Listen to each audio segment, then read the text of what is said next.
Hello everyone, this is Oge's podcast, a podcast for social issues that bug us. My name is Ogechi, aka Dr. Mindset. My background is in psychology management and law.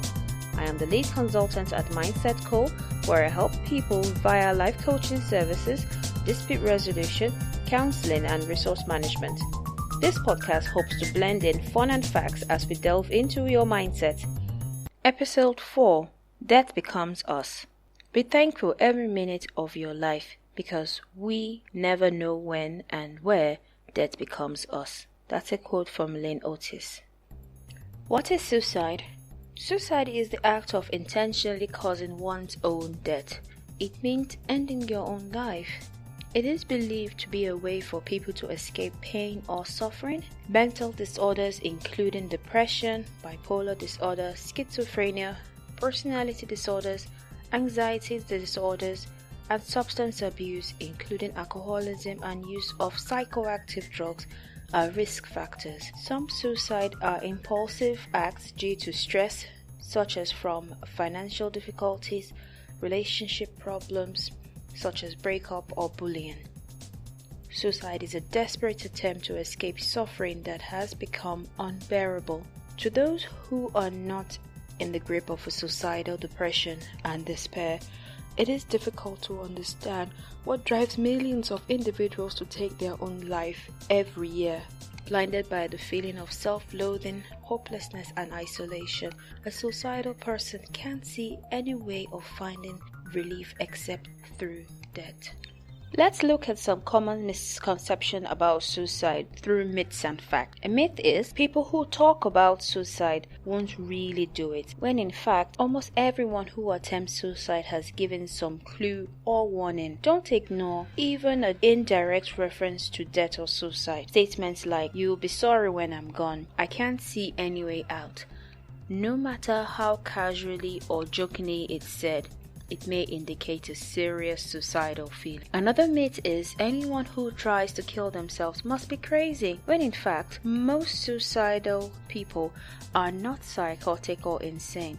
They are just really upset and grief-stricken, depressed or despairing, but extremely distressed and emotional pain are not necessarily signs of mental illness. Another myth is if someone is determined to kill themselves, nothing is going to stop them, when in fact, even a very severely depressed person has mixed feelings about death, fluctuating between wanting to live and wanting to die. Rather than wanting death, they just want the pain to stop, and the impulse to end their life does not last forever. Another myth is people who die by suicide are people who are unwilling to seek help, when in fact, most people try to get help before attempting suicide. In fact, studies indicate that more than 50% of suicide victims sought medical help in 6 months prior to their death. A final myth I have here is talking about suicide may give some ideas, when in fact, you don't give someone suicidal ideas by talking about suicide. Rather, the opposite is true. Talking openly and honestly about suicide thoughts and feelings can help save a life. I want to look at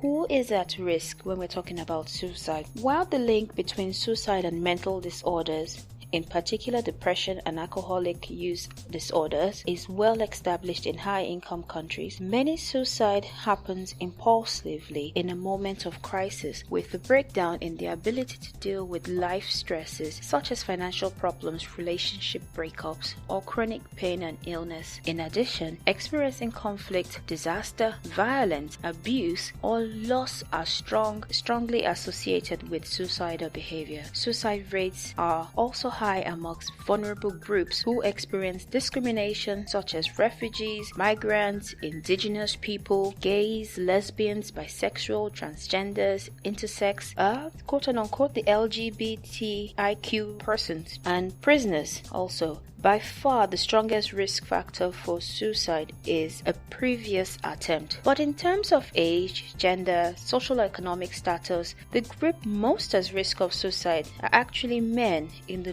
lower social class. In their mid-years, it has been discovered that men are 3 times more likely than women to end their own lives. But why men? Well, it's not just men in general, but men in the lower social class in their mid-years. The reality is that it's not just this group. Yes, it happens more to them, but it isn't just them. I wanted to look at 6 major factors that have been identified as causes or for suicide. They are personality traits, masculinity, relationship breakdowns, challenges of midlife, emotional illiteracy, and socio-economical factors.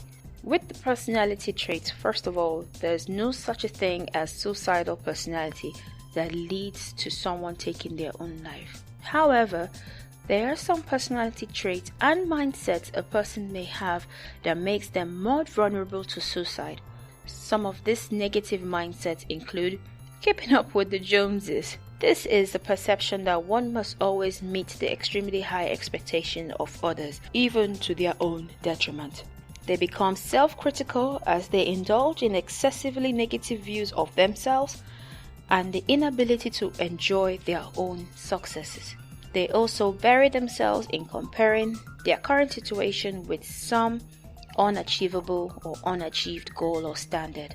This causes or leads them to give up on their existing goals prematurely to focus on other new goals. Not soon after, they feel that the future holds nothing good for them and they are nothing but burdens or hindrances to others, which is quite sad. With regards to masculinity, generally speaking, men are brought up to behave in a certain way, and where they don't meet their upbringing standards, they want out of life. The common are being providers and protectors. For instance, if a man in midlife is unemployed, it is deeply distressing and shameful, as he is expected to be dependent and self-sufficient by this stage in his life. This feels like life defeat, as it leads potentially to poverty, social isolation, relationship breakdown, alcohol and drug use. Other things that threaten a man's masculinity is loss of control and power, as this is a major backbone of masculinity in many societies. They may feel that suicide is one way out they can gain back their control, but is it really? Going to relationship breakdowns, this includes but not limited to breakups, separation, divorce, bullying. Women in their mid-years maintain same-sex relationship across the years, but for men, on the other hand, they tend to depend primarily on the female partners for emotional support. When this is gone, they find it harder to get care and encouragement they need to keep on living or being valued. Also, men are separated from their children that resulted from for example, from a loss of custody of the child. It aids to their isolation and loss of control and identity as a father figure, leading them through a downward spiral, ending with suicide. Changes to a midlife crisis, for instance, in prime life as a life stage, is usually associated with stability and security. A lot of investments have gone into relationships and jobs when people have had past unresolved issues such as childhood difficulties, mental health problems, drug, alcohol misuse. This is when they typically come up again, and you would hear such things as the phrase midlife crisis. They find themselves to be on their own or on the road a lot without one lifelong partner, with little experience of coping emotionally or seeking help, few or no supportive relationships to fall back on. They begin to doubt that there are people who are there for them, who they matter to. Hence, why continue to live? This boils down to emotional illiteracy, which is another major factor. People with emotional illiteracy tend to be less aware and not able to cope with their own distressing emotion and those of others, particularly men who have been groomed since childhood to be manly, which does not emphasize social and emotional skills. They learn to believe that struggling to cope is a sign of weakness. Only a few who seek personal development seek a way to develop emotional skills, which encourages talking, same-sex friends, therapy, or counseling. With regards to the social economical factors, it's all about money. It's about how money makes them look in society. Suicide risk of those in lowest social class living among deprived areas is approximately 10 times higher than the risk amongst those living in the highest social class from most affluent areas. This is because they have a lot to deal with, which are not limited to employment status, job roles, occupational social class, education, income deprivation. Exclusion feeds poor mental health and unhealthy lifestyle. The last global recession most of the world is still recovering from has been made harder by the global pandemic of COVID-19. Many people are risking their lives to feed. Even more are ending it because of the inability to cope with isolation and lack of control and power. Let's look at some suicide prevention tips that we can use. The World Health Organization estimates that approximately 1 million people die each year from suicide. Suicide prevention starts with recognizing the warning signs and taking them seriously. I have here some warning signs which include talking about suicide. Anyone talking about suicide, dying, self-harm, such as "I wish I hadn't been born," "if I see you again," or "I'll be better off dead," is a warning sign that we also need to take seriously. Others include seeking out lethal means. They'll be seeking out access to guns, pills, knives, or other objects that could be used in a suicide attempt. They are preoccupied with death, usually focused on death, dying, violence, writing poems and stories about death. No hope for the future, as feelings of hopelessness, helplessness, and being trapped. They believe that things will never get better or change, so there's no way out. They have a self-loathing or self-hating feeling towards themselves, feeling worthless, guilty, shame, and self-hated, feeling like a burden and feeling like everyone would be better off without them. Sometimes they try to get their affairs in order, such as making out a will, giving out their prized possession, making arrangements for family members. Unusual, unexpected calls to friends and families and friends, saying goodbye to people as though they won't be seeing again. It's also a sign that they might be thinking or contemplating suicide or planning it. You start to find that they withdraw from others, their friends, their family. They increase their social isolation and they have a strong desire to be left alone. They start to engage in self-destructing behavior, such as increased use of alcohol, drug use, psychoactive substances. They start to engage in self-destructive behavior, such as increased alcohol use, drug use, reckless driving, unsafe sex, taking unnecessary risk as if they have a death wish. Some may have a sudden sense of calm and happiness after being extremely depressed. Can mean that a person has made a decision to attempt suicide and they are content with that.